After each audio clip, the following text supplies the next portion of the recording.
This Snowball Derby 2025 odds preview, NASCAR news, and all kinds of other great stuff edition of the NASCAR Gambling Podcast here on the Sports Gambling Podcast Network is brought to you by Underdog. Underdog is hooking up new customers. Play just $5 and get $100 in bonus funds when you sign up with our promo code RACESGPN.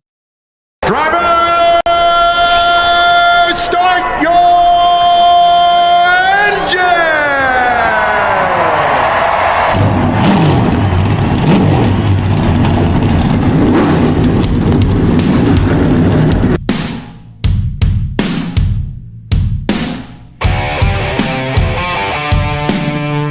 Strap in and pull those belts up tight as the Sports Gambling Podcast Network presents the NASCAR Gambling Podcast. I'm just gonna put my foot on the floor and I'm not lifting till I see God or a checkered flag.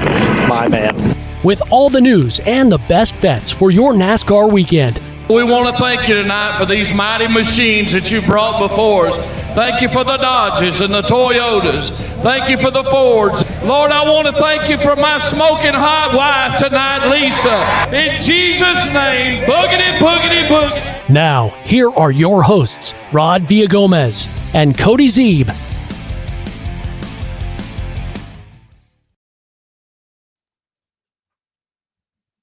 Welcome into another episode of the NASCAR Gambling Podcast here on the Sports Gambling Podcast Network. He's Cody Zeeb. I'm Rod Villagomez, and the offseason continues, but the spiciness of the offseason, Cody, is just heating up.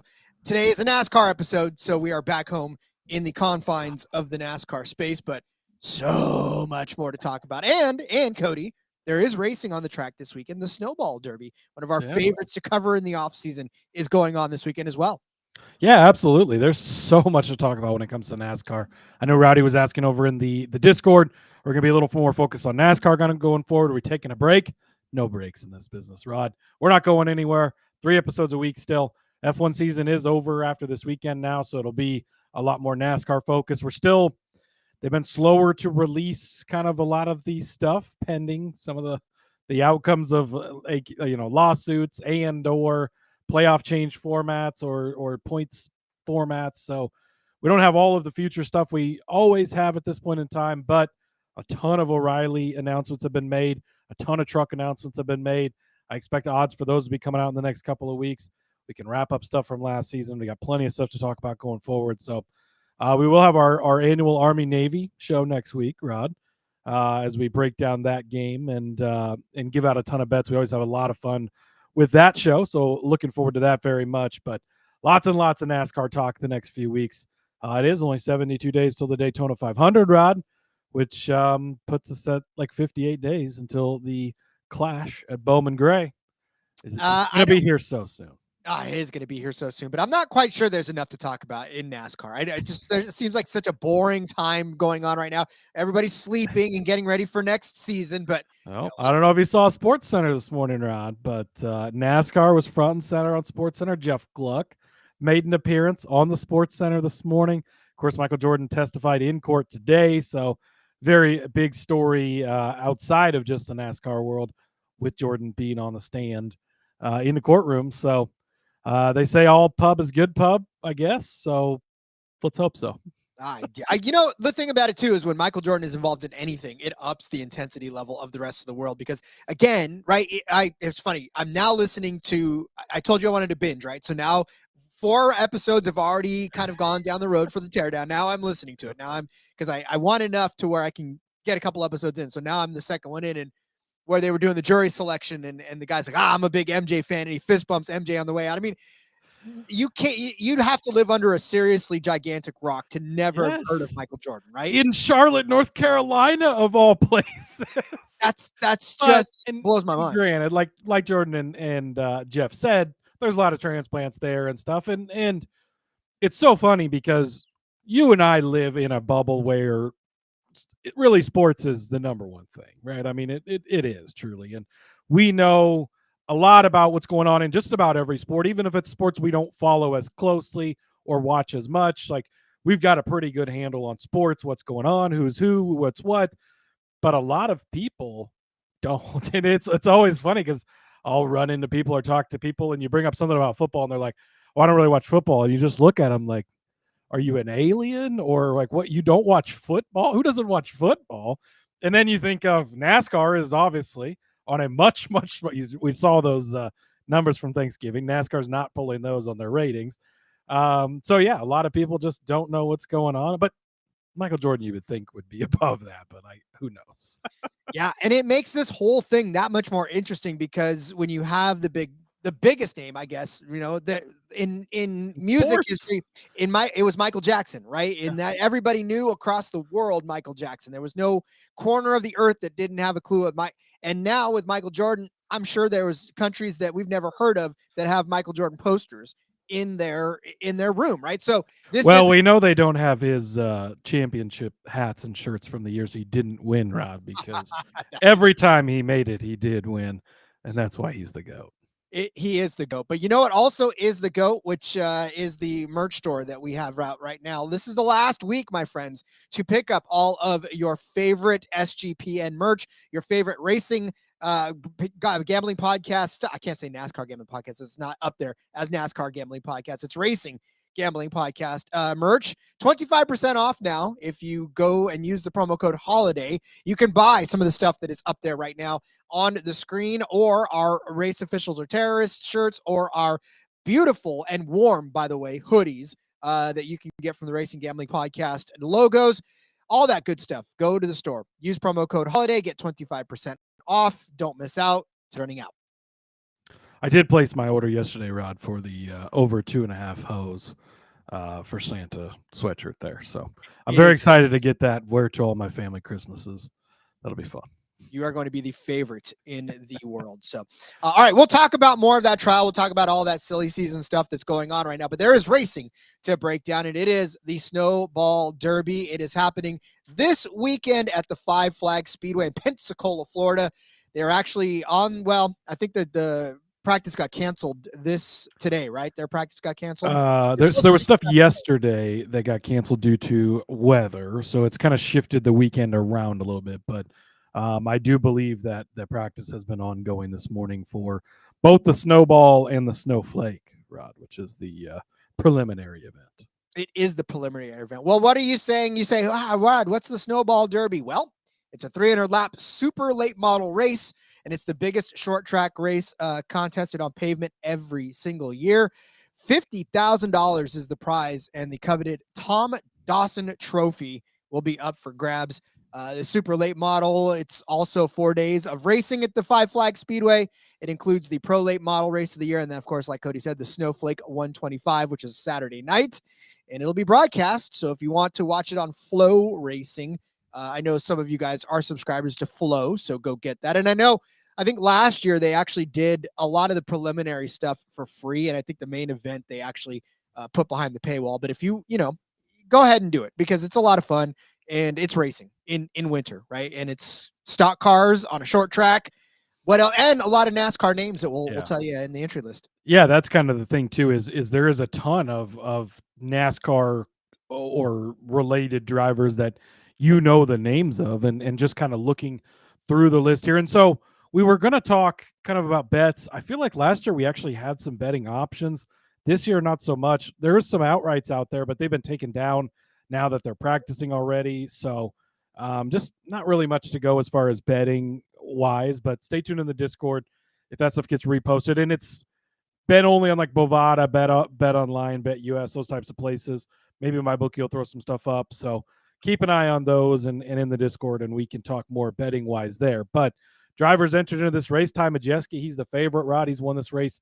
I believe it's 2 of the last 4 or 2 of the last 5 years. So he's going to be driving, by the way, a sweet looking Menards. Menards, if you don't know, Menards is my favorite NASCAR sponsor as far as like, I just like I love Menards first in general, like home improvement stuff. Menards favorite store by far. Always go to Menards before I go anywhere else to look for things, which I usually don't have to go anywhere else because Menards has them. They're obviously huge in the NASCAR world as far as sponsoring all types of cars. The ARCA Menards series. Yes, I've got the ARCA Menards shirt on right now, Rod. But so he's going to be racing the 88 truck for ThorSport going forward, replacing Matt Crafton. But pretty cool that Menards has extended their sponsorship program to cover his late model as well. So he's going to be driving the Menards late model. So that's great to see. Caden Honeycutt is going to be driving this, Rod. He's going to be a full-time truck driver again this season. We'll talk about that in a few because his ride was announced today. So those guys are actually the favorites in this race. Stephen Nasse is the third favorite. I will say he opened at plus 550. That's the guy I would put my money on. Him or Derek Thorne at 9-1. Those guys are consistently battling with the who's who of the big names that you know in these events. So definitely keep an eye on Nasse and Thorne, two guys that aren't necessarily related to the NASCAR world, but always show up in this event. Got good odds on them when they opened originally. So if they repost, those are the guys I would be targeting. Dawson Sutton is in this race. We've seen him in the Truck Series over the last couple of years.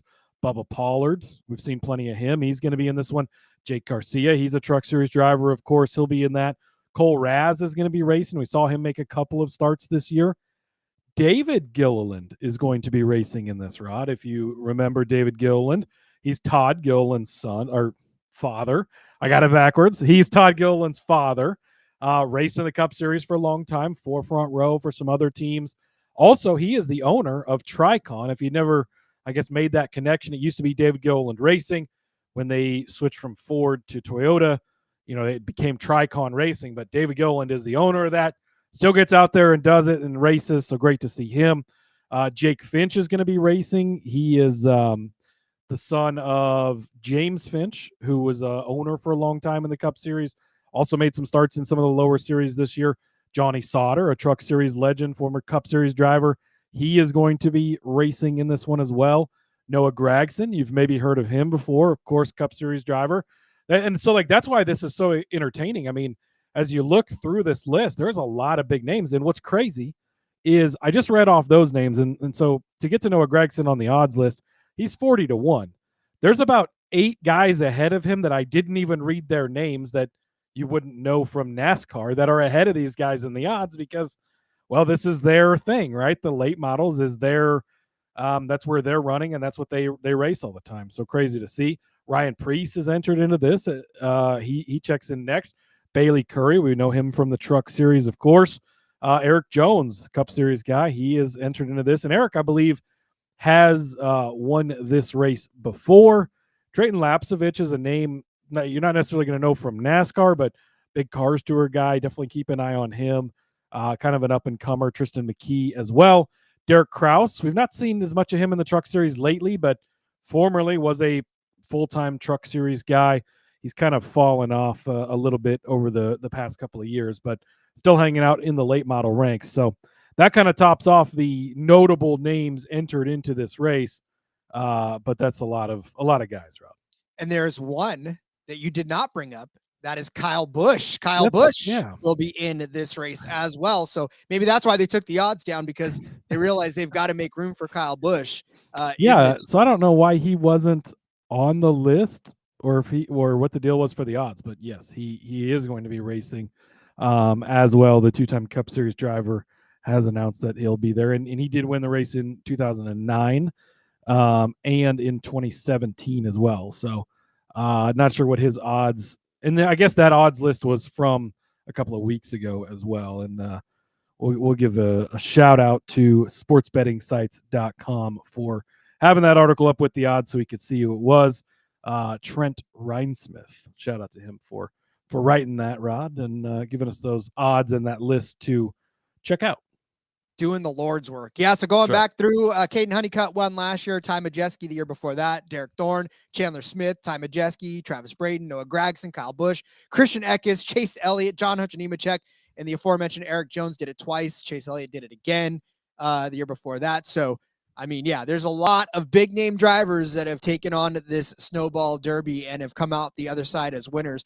which is why this is a NASCAR thing, because obviously there's a lot of NASCAR drivers in this. And yeah, I mean, honestly, it was fun last year to watch it, and Ty Majeski obviously took it home. So, keep an eye out for that. It's on Flow Racing. You can have yourself a good time watching some NASCAR drivers go around.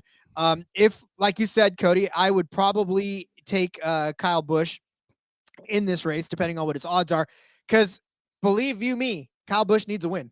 Kyle Busch needs to remind himself that he is a good race car driver. And I think in the Snowball Derby against all those folks, that would definitely be a good one to get. Ty Majeski, you can't ignore. Caden Honeycutt, you can't ignore. Noah Gragson, who has won this one, you can't ignore. So a lot of these guys, especially at the longer odds, Eric Jones, you had mentioned, he's actually 50-1.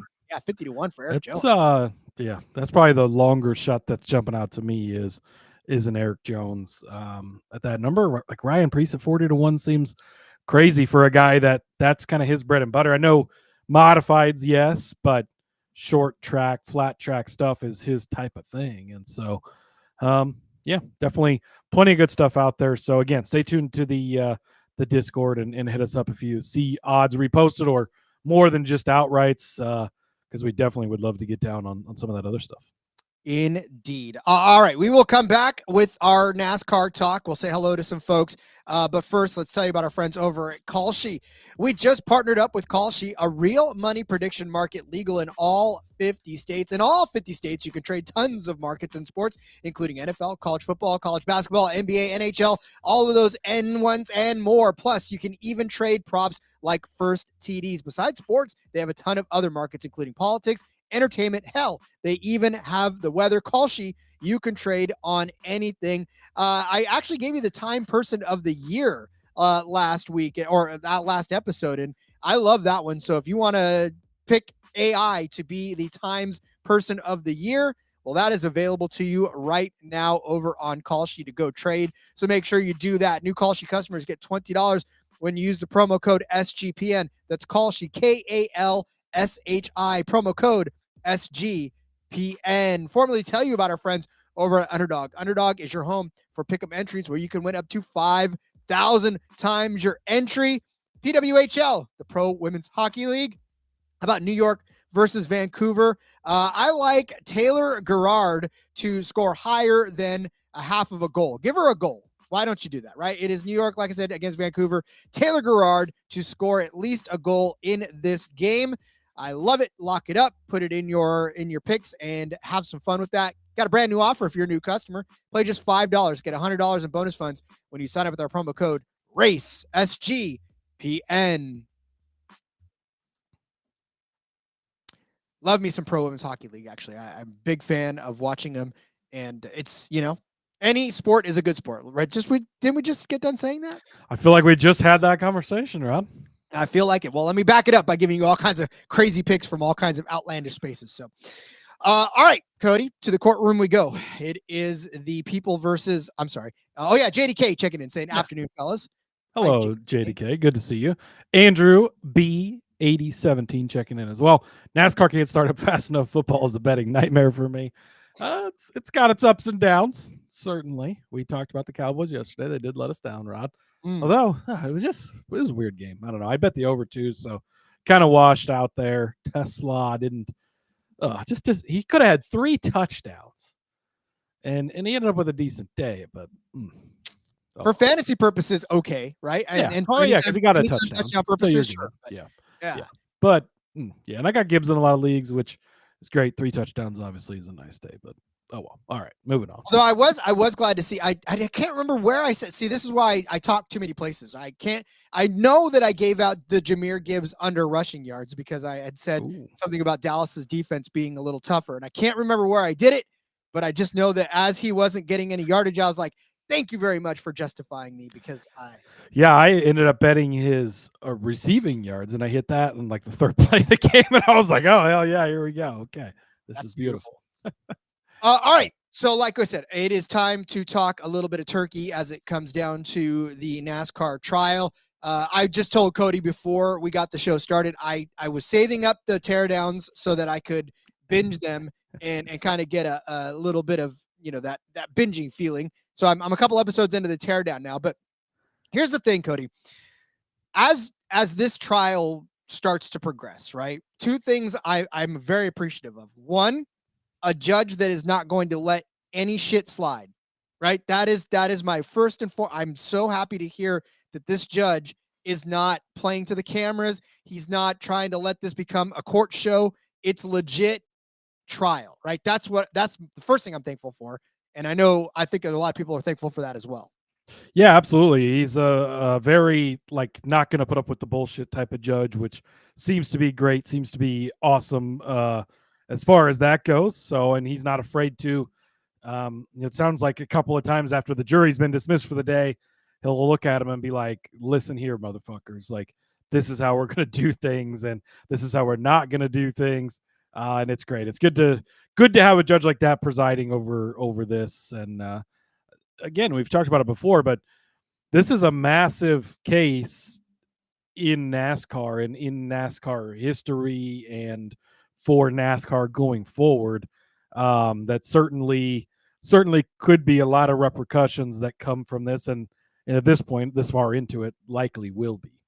And what frustrates me the most too is that because you're seeing the tactics of some of these representatives and these lawyers, and it just, the invent of this reality TV show that's become the courts, like the Judge Judys of the world. And not to knock the business model, because hell, it's probably profitable for a lot of people, but it just makes people think that this is the way the justice system works, right? You have to be bombastic. You have to come in with these gotcha moments. You have to act in a way that the person on the stand is lying and that you're trying to get them out of it. It's just, all of that stuff just clouds what I feel like should just be a straightforward, hey, listen, is NASCAR a monopoly, which they've already said it is a monopoly. Well, then how is it a monopoly, and why aren't the teams doing well? And why is it that you're trying to lock down tracks? Why are you trying to control the cost of the cars? Like, explain yourself in like I'm five, tell me why this is actually a legitimate model that works. And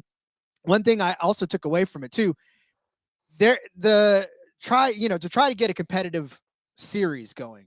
This sport is so expensive. I don't know that you could have the SRX series came close in a way, right? I mean, it maybe just in launching itself, right? Because a lot of these things apparently NASCAR thought it was going to be because that's so let's start there. Let's start with the SRX deal, because apparently NASCAR was extremely scared of SRX, which is interesting. And if you're newer to the racing or newer to the NASCAR scene and you didn't know, we had a couple of years ago the Superstar Racing Experience, SRX, and it was co-founded by Tony Stewart. I think everybody pretty much knows who he is, and Ray Evernham, who was Jeff Gordon's crew chief for most of the championships, and went on to be a car owner for a long time, all this stuff, and is just like a engineering, mechanical, like all-time great mind, right?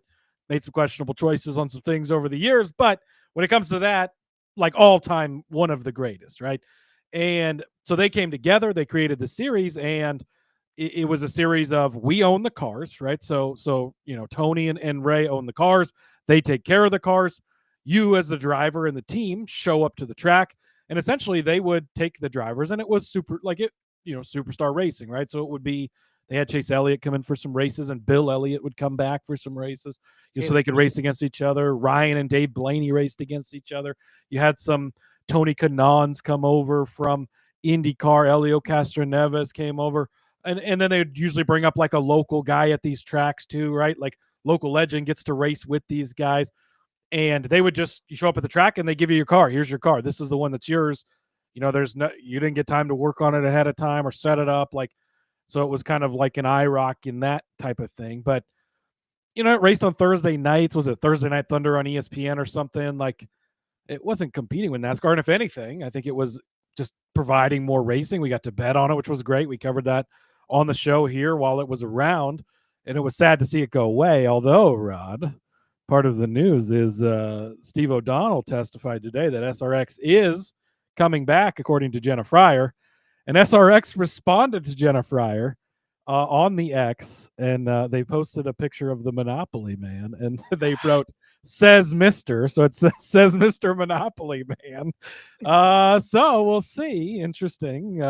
I know Evernham has moved on. He's purchased the IROC stuff now, which is maybe kind of becoming a thing. But yeah, like NASCAR was very concerned about SRX, which is interesting. And so we've seen, right, you've seen Liv come in. That's kind of the big example is the PGA was golf. And then the Liv Tour comes in with all this Saudi money and all this money, and they buy everybody, and take them. But think about it, right? Think about all the golf courses around the world and the country, and how much do golf clubs and golf balls cost? And, but when it comes to racing is very different than the cost of a basketball or putting up a basketball court or even football. Like, there's a lot of football leagues out there, right? You and I are very into the arena football stuff, and we see a lot of those types of leagues and everything. And yes, it's not cheap to start those up and get into them, but compared to racing,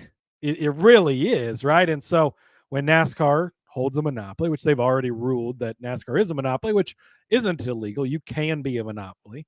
You just can't operate like a monopoly, I guess, is the rule.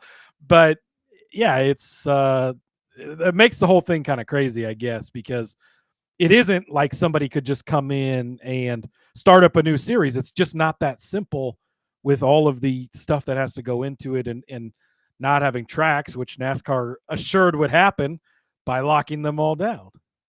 Well, I liked their analogy between the WWE, I guess now, and all of the other, because if you think about it, WWF back in the day was it. Vince pretty much had that on lock. There was no other opportunity to start it. WCW tried, TNA tried. Yeah, but even wrestling, so yeah, you can't go to that arena in that city, fine, but you could go to another venue and put up a wrestling ring and start, like, you can't, like, if you want to go race a track like Daytona, well, Daytona is that track. Is not, I mean, there is nothing similar to that, or even these mile and a halves, which they essentially have all locked down. That was more about like cornering markets and arenas. Yes, like there is some comparisons, but you can really shut them out in racing because there isn't other options. Whereas there's other venues and streaming places for wrestling or something like that in this day and age. In this day and age, yeah, but back then, not really. Back then, I mean, no. back then it was the 80s and 90s, the heyday of the WWF. There was really no other places to go other than Madison Square Garden, other than some of these big, if you wanted to make money. I mean, sure, if you wanted to go out and put a little, you could go out to the local backyard and do it.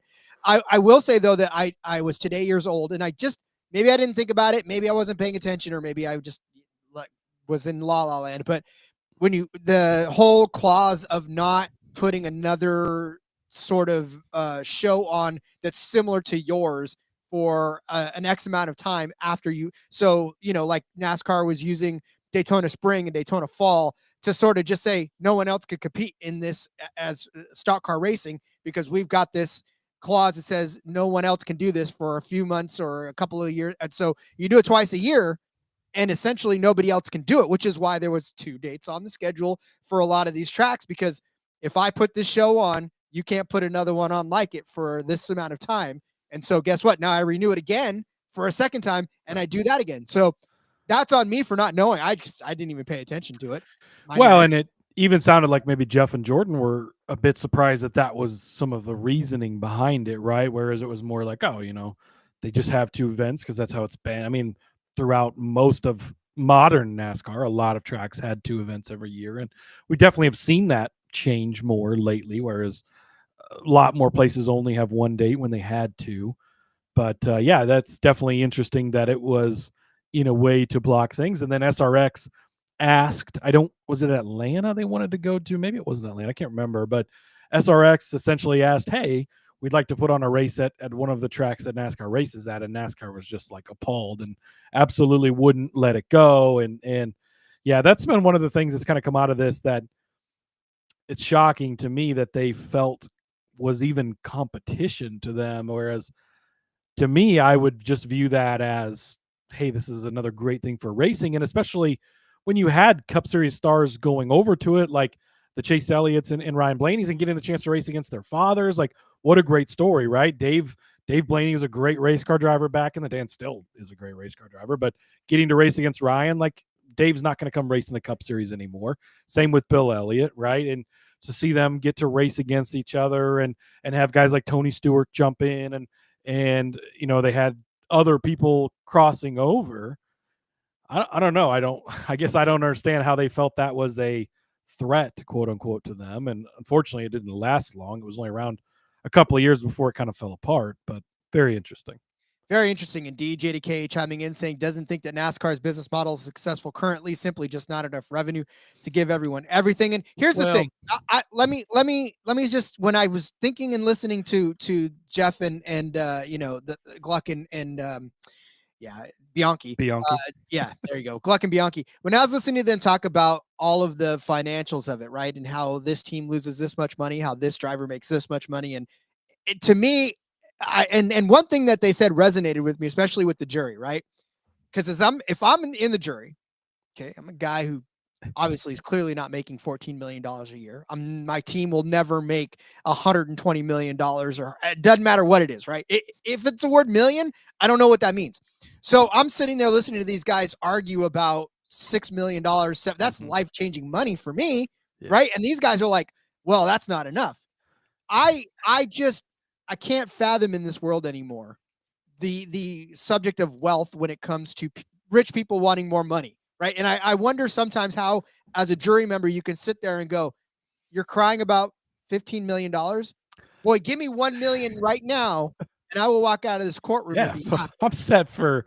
I might be able to make that last my whole life, Rod, if I do the right things with it. Like that's what's, I guess, interesting and crazy or hard to kind of wrap your heads around is Denny Hamlin makes $14 million a year, roughly, right? That's a factoring in incentives, whatever things, winning races or making championships, all that kind of stuff. But around $14 million a year just to drive a race car for that. So, and NASCAR's putting, I think it's $145 million every year into a trust that essentially will just keep passing down through the France family for generations on generations. It's billionaires suing billionaires. Michael Jordan's worth almost $4 billion. The France family Jim, I believe, is worth $1 billion as well. So yeah, like overall, I don't know what isn't successful to you, JDK, because if people are worth, and Jordan's obviously not made his money here, but if people are making tons of money, right? Denny's getting paid $14 million and they're making money, and Bob Jenkins says he's losing money. It's always so interesting because, Jeff Gordon said it for years, like, oh, Hendrick doesn't make money in racing. And it's like, you look around and it's like, okay, on paper, yes, they probably don't, because if you spend it all, you maybe don't have to pay as much taxes, right? There's loopholes with that stuff, but what is the salary? And that, I did find that interesting. Bob Jenkins doesn't even take a salary from Front Row, which is crazy. But what's Rick Hendrick's salary to be the CEO, right? Like, okay, he's making some money, obviously, and yes, he's successful in other areas, and Jenkins makes all his money off Long John Silver's, apparently. But also owning like 700 Taco Bells helps. But yeah, there's plenty of money, and it really is, everybody wants more. And I guess it's hard for us as regular guys that don't have millions of dollars, right, to look at it and be like, dude, you're making $14 million a year over here. You're partners with Michael Jordan over here. You're making money. Like, let's just be happy and go race, right? But at the same time, if you're going in somewhere and you're going to your job and you're working and your boss is making $1 billion and he's paying you $50,000, well, maybe you could pay me a little bit more, right? Maybe it would be more fair since I'm doing all the work over here. I'm the one going out and driving the race car and taking the risk of owning the race cars or whatever it is, So to share the pot more equally, I get it from that aspect of things, and they want it to be fair. The business model, I mean, racing in a general sense isn't a place to go get rich, right? They say if you want to make a fortune, make a small fortune in racing, make sure you start with a big fortune because you're going to spend it, right? And to the point earlier, it's not buying a basketball and going to a court that's already there. Like, racing's expensive, and Jenkins was talking about that, right? If you go and play a basketball game and the game's over, okay, that's fine. you pay your players and everything, and you move on. If you go drive a race, you got to pay all your people, and then you have to pay to repair the car and get it back in shape for the next race. And you don't have to redo the basketball. Like, you just go buy some new basketballs. Okay, those don't cost that much in comparison to a race car, right? So, yeah, it is rich people fighting against rich people about a lot of money. Yes, but at the same time, everybody feels like it should be made fair towards them, I suppose. And I'm not going to knock people for wanting their fair share of what other people get, because I get it. I when you, like you said, when your boss makes billions and you're making like $20,000, it's a little unfair, and you should have a little more equity in that. And then, of course, the capitalistic people will come and say, no, but they earned that, and you should want to be them. And it's like, sometimes you don't want to be that. You just want to be a nice hard worker. There is something to be said for, Bill France started NASCAR back in the day, and the France family, we're 77 years into NASCAR at this point in time. Look what it started as. People literally running moonshine to becoming what it's become today, the sport that it is. We have to give a lot of that credit to the France family. And yes, drivers that have come through the series, the Richard Petty's, the Dale Earnhardts, countless other names and personalities and people that have helped get it where it is. But yes, their life's work has been NASCAR and building up the sport. And yes, their family should be rewarded for that. I am glad for their family that they were able to start such a great thing that we can all enjoy so much. It's become so successful that generations and generations down the line won't have to worry about money. I think that's something we all dream of, right? But then it's to the point of, okay, where's the line for, you got to make sure that it's still, yes, you're still going to be the biggest benefactor here because it's your family, it's your business, all of that. But you got to make sure you share with everybody too. And that's what they're trying to figure out, right? Which side is right and which side is not right, and what's fair and what isn't fair, Rod. This whole thing is just a gigantic argument about society as a whole, and we could probably delve deeper into that, what that means for the sport, and we'll have plenty of time to do all of that. So let's just leave it there. We are no closer to an answer than we were a couple of days before. But there is news to get to that actually has impact over the course of next season that we will talk about. Yeah, just to the lawsuit, to wrap it up, right? It's still ongoing. They just got out of court, I think, about within the last half an hour here. So Teardown should be live in the near future, probably when you're done with this. Jump over and listen to them. They've been doing a great job. Obviously, they're sitting in the courtroom. They've got the raw perspective of it. I wish we could be able to do that too, but life. So no, but make sure you're checking them out because you're getting a lot of good info. Michael Jordan testified today. Heather Gibbs, Ty's mom, Coy's widow, she testified today as well, along with some other people. So lots more stuff coming out. Roger Penske, I believe, is Monday scheduled for that. That's going to be interesting.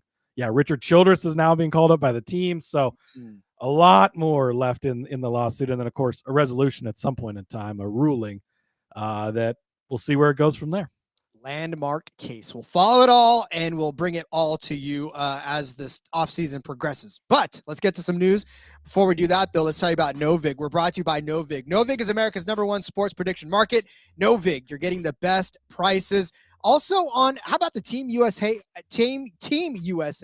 hockey roster? Don't try to even say that once fast because I guarantee you're going to trip over it like I did. You can actually get over there, the Team USA hockey roster. Who's going to make it? You can select, will Adam Fox be selected to Team USA? They give you yes or no, right? Will Jeremy Swayman be selected to Team USA? How about, will Chris Kreider be selected to Team USA? You can yes or no on that one's -110 on either end. So pick your side on Chris Kreider as far as whether he's going to make it or not. So yeah, you can actually take some bets on who is going to make the roster of the USA hockey team. How much fun is that? Novig, available in 35 or more states. Download the Novig app and get $50 when you spend $5 if you use our promo code SGPN. Get in on the action with Novig, promo code SGPN. Let's tell you about our friends at Rhythm. They're crushing it right now this season, especially on player props in the NFL. They've been really good at identifying when to fade players and take those unders. College basketball, up and running as well. With 300 plus schools, Rhythm has predictions for every game, every night.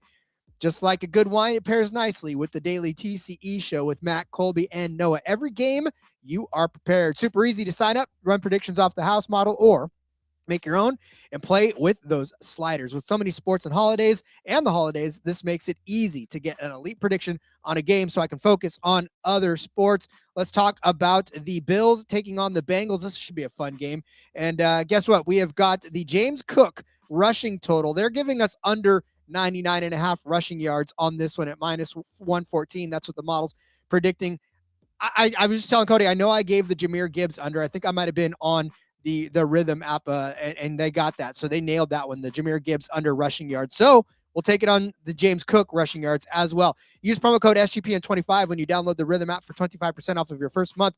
Download Rhythm and use promo code SGPN25. Again, maybe I'm hoping that James Cook scores all his fantasy points through the air because I need some fantasy points from James Cook. That's all I'm saying. There you go. So, all right, Cody. Well, there are some more driver movements and driver announcements. I love that you posted in the Discord how shocked you were at the most, I guess, newsworthy one of them all, because we were talking about the 11 truck being disoccupied. Yeah. Nobody saw this coming. I'm just floored by this news. Tricon made an announcement yesterday. They did like their farewell to Corey Heim, right? We're thankful for everything he did. Champion, blah, blah, blah, all that. Oh my goodness, who could possibly be going into this truck? And it's shocking news. It's Caden Honeycutt, Rod. Just crazy. Wow. Crowd goes wild.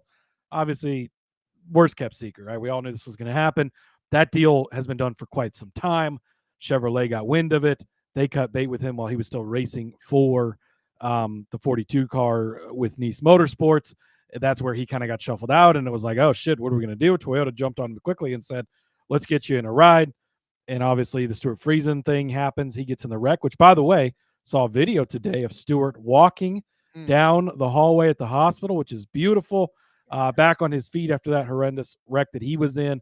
Great to see that. But the timing for that really lined up nicely as far as making this part of things work out. So he was able to jump in that 52 truck, finish out the season, makes the championship 4 racing for them. But now it's officially official. He is the future driver of the 11 truck, and we will see him next year in the Craftsman Truck Series piloting that 11 truck. So Caden obviously makes the Final 4 with the combination of the 42. He ran one race in, I don't remember what truck it was. Was it the 64? It was one of the one-off trucks basically, and then jumping into the 52, having a good season. That truck's obviously been really, really good with Corey Heim.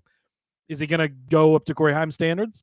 I don't know that anybody will, right? We've literally never seen a season that's successful before. Probably won't again for a bit, but should be one of the favorites when the odds do come out. So not a surprise, obviously, but officially official now that Caden Honeycutt will be in that number 11 Tricon truck. I am excited because obviously we saw really good glimpses out of him last year, and to be able to withstand losing his ride and then jumping back into another one and still making the championship 4 was just a testament to how talented and honestly, Cody, how kind of under the radar he rode, because we talked about him, a fair amount, but we weren't banging the drum for him to be, I think, anything more than a top 5 contender, a fringe top 10 contender. We did DFS a few times with him, but he's proven that he deserves a top tier ride, and he's got it. And you talk about how he come up to the level of Corey Heim. I kind of can make the same conclusion or the same comparison with Rajah Caruth taking over the 88. Can he be as successful as Connor Zilisch was in that 88? I would temper expectations, but that car's fast. He's a decent enough driver. I feel like this is almost a sort of, I don't want to say apples to apples, but it's an apple to a green apple comparison to this one. Yeah, absolutely. And it's the next step for Honeycutt, right? He's been a full-time guy now. Now Toyota's essentially poached him from Chevrolet. They're putting money behind him. They're backing him and putting him into their top-tier truck, which we've seen be very good. The top-tier Toyota truck, whichever truck that is, over the past few years, it's been Corey Heim. Prior to that, at Kyle Busch Motorsports, it was with John Nemechek, and that's been the best truck really in the series for quite some time, whether it was Nemechek and then into Heim. So good to see that for him. One of the other things that did come out during all this, Steve O'Donnell did testify that Andretti had reached out to them about charters with Honda at one point. So kind of interesting. We've always heard the rumors, another OEM, and it was always Dodge has always kind of been there, right? Because they left the sport in 2012. They've been in and out over the years, but it was like, oh, what about like Honda? Could Honda be, they've got the Civic. They're one of the few car companies that still makes cars in this day and age, right? And they're a big brand. Could they be coming over? They have big ties to Andretti over in IndyCar, and Andretti is already invested in NASCAR through Spire, and they've got some partnerships there and everything, but obviously we're interested in taking that next step. Now there are 6 charters currently unaccounted for, Rod. So who knows? Maybe we will see Andretti in the sport later on, or sooner rather than later. We'll see. Plus, we know that NASCAR owns other charters that can be dualed out. I don't remember what the ruling was on all that, but hey, maybe Andretti will end up in the sport in a bigger way than they currently are with Spire. Does Yuki Tsunoda drive the Honda for NASCAR? Ooh. Toss him into the Daytona 500 and see how he does. Wouldn't that be something? That'd be fun to watch. I'd love to watch Yuki Tsunoda going out there. So, yeah, look, as far as that's concerned, I don't know. I mean, these now with the future of the sport up in the air, does any other manufacturer want to take a stab at this? Yeah, and again, what could the fallout be from this? How will this ruling affect the current charter agreement? If that is ruled, I don't exactly know what all the outcomes could be, but if somehow that's ruled as not a fair agreement, does that void it for all the teams? Could NASCAR just pull the plug and say, fine, we don't have charters? Does that then open an avenue for an Andretti to come in and start up a team with no charters? Or do they end up with a charter through this, or through buying other charters, or buying another team? Whatever. It's good to see that people are interested in coming to the sport. Obviously, the Andretti family, very big name in racing, right? And huge in IndyCar. But it's always good to know that there is outside interest from teams or people that aren't currently in the sport that want to get into it. So hopefully that doesn't change over the next week and a half or so. Fingers crossed. All right, Cody, what do we got next? Yeah, you brought up Rajah Caruth, Rod, jumping in that 88 car for Junior Motorsports. He is going to be driving 23 races for Junior Motorsports this coming season, but he will compete for the O'Reilly Auto Parts Series Championship because he's now filled out the rest of his schedule. The other 10 races, he is going to race in the number 32 car for Jordan Anderson, who has that partnership with Junior Motorsports with Chevrolet. So he will run 10 races throughout the regular season with them in the 32 car. And then for the playoffs, he's going to jump into that 88 car and run for a championship there. So we kind of knew that was the plan, right? But it hadn't been officially announced. It's officially official now that he is going to be in that 32 for 10 races part-time to fill out that season and make him eligible for whatever points championship type thing we have in the O'Reilly Auto Parts Series. Yeah, see, that's another thing. That could be, we don't know yet. We don't know how that's going to look like. We not only do we not know what the sport's going to look like, we don't know what the postseason is going to look like next year either. Is there a postseason? Is it just a season? Who knows? What I'm saying, we got no idea. NASCAR's a little distracted at the moment, but we'll probably get that news soon. Dangling keys are right in front of them right now. They gotta wait till those are gone until they can concentrate on anything else. But no, good for Rajah. I mean, honestly, we did definitely say he deserved to get a shot in the O'Reilly series and to show what he could do, at least on a majority full-time basis. But now that he's a definite full-time driver, like I just said, this 88 car obviously was the class of the field last year. So there's some big shoes or big steering wheel to fill in this for Rajah. But I don't think the pressure is gonna make him wilt. I think he will be a competitive driver all season long. I think the Hendrick has seen enough out of him, right, to keep giving him opportunities, and obviously Junior feels the same way, giving him an opportunity. So yeah, I mean, look, this will be an interesting season because we were used to seeing the 88 in the victory lane every other race or every 3 races or whatever it ended up being the average. But yeah, we're not going to see that this year, but I feel like we will see the 88 be competitive for a better part of the year. Yeah, absolutely. And very excited for Rajah to get that opportunity and continue to kind of take the next step and move up and move on. So great for that. Here's an interesting one. So it came out in Heather Gibbs when she testified in court that Denny Hamlin had offers from other organizations in the Cup Series. So Joe Gibbs Racing had to up their offer to keep him. So I don't, and again, we haven't heard like the Bianchi Gluck take on, what context this came up in or whatever, but assuming she's like, hey, we need more money because we have to compete. You might not be competing, Mr. Monopoly over here in NASCAR, but we're competing to try and keep great drivers like Denny Hamlin. So I thought it would be interesting. Who do we think was trying to poach Denny Hamlin from JGR? Now, was he ever seriously considering leaving Gibbs? You would hope not. He's been with Joe Gibbs racing in the Cup Series since 2005. Actually, I think he started races in 04 when he was splitting with Jason Leffler in that 11 car, but I believe his rookie season was 05 or 06. JDK did bring up in the Discord that the other offer was from 2311. Weirdly enough, Denny owns that team. Hey, I got this offer here, but no, in an honest sense, who do you think it might have been, right? You kind of look around.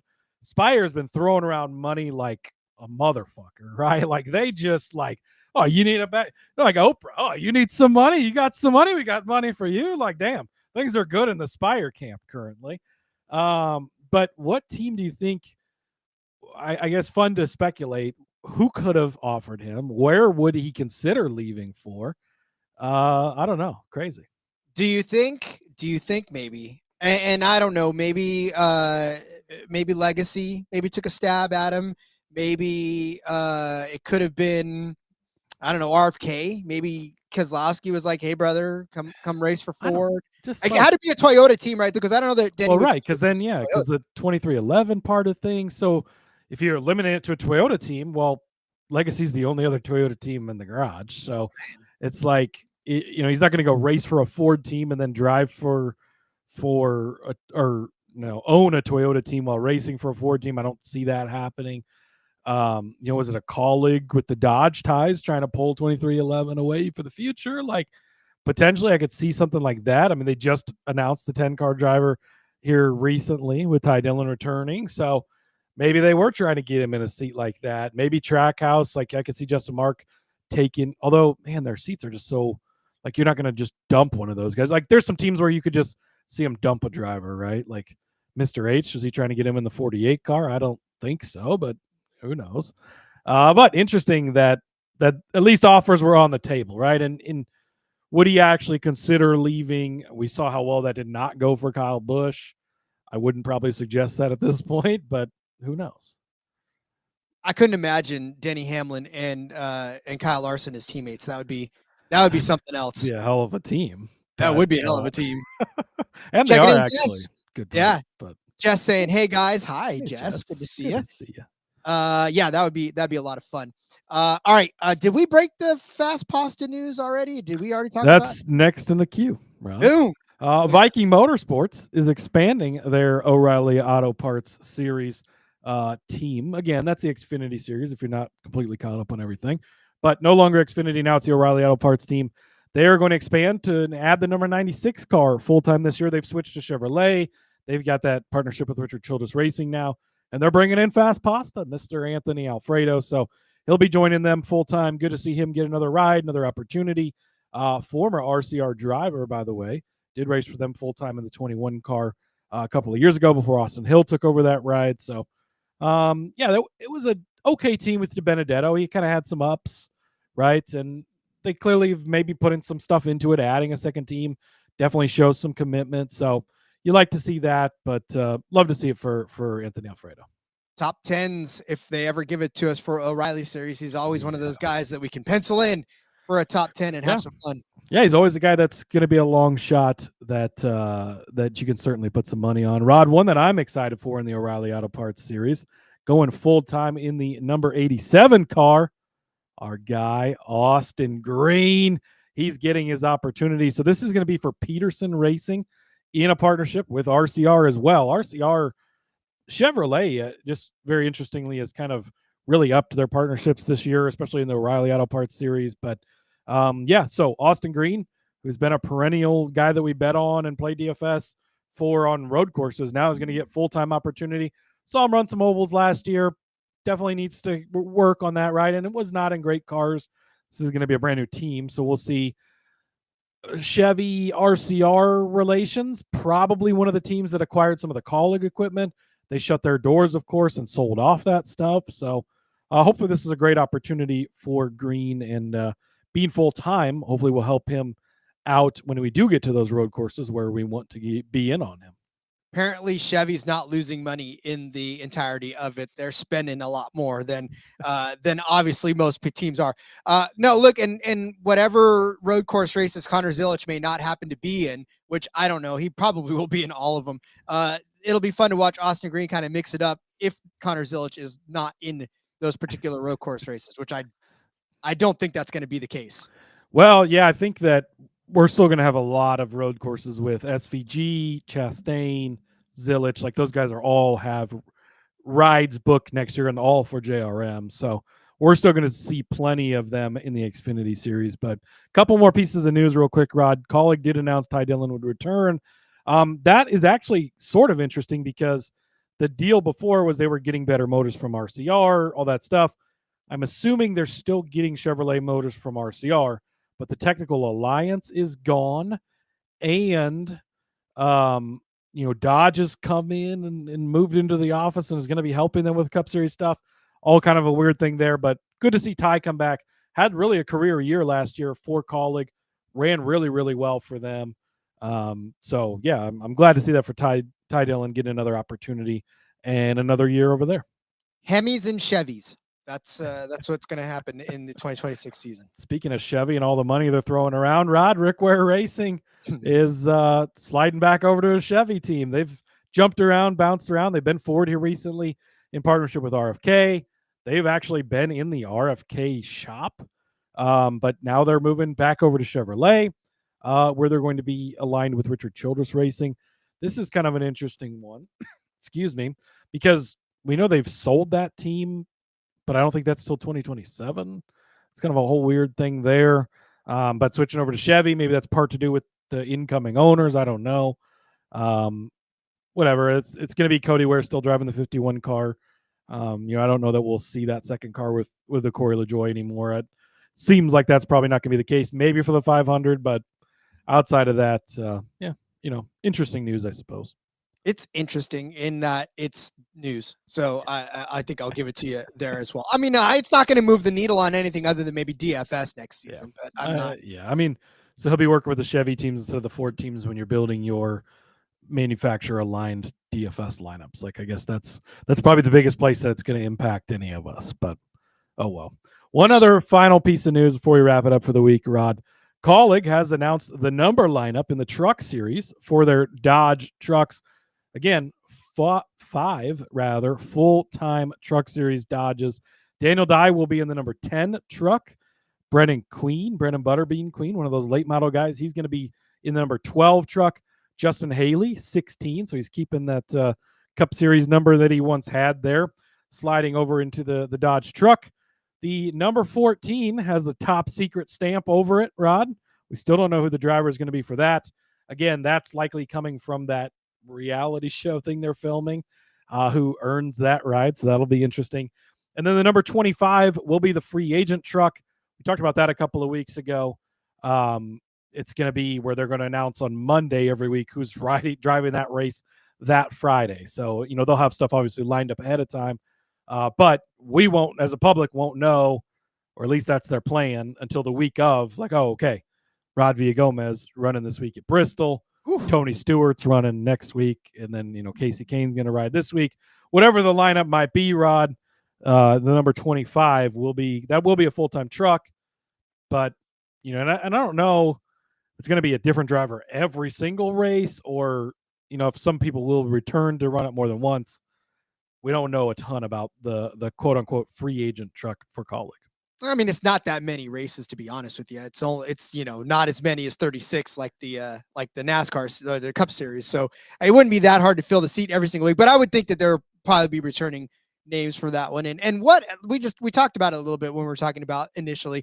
What a concept, right? Have a reality show to fill the seat of one of your trucks. Like we live in a world now where punters can have their own following because of YouTube. They make more on YouTube than they do playing the game of football. That's the world we live in now. But I'm excited. Look, I'm excited for Dodge to be back in the sport. I'm excited for Dodge to be back in the truck series, which is where they belong. I'm excited for Daniel Dye to get the opportunity to go back down again and be in the truck series. I missed his camera angles down there. Michael Waltrip is also excited about that.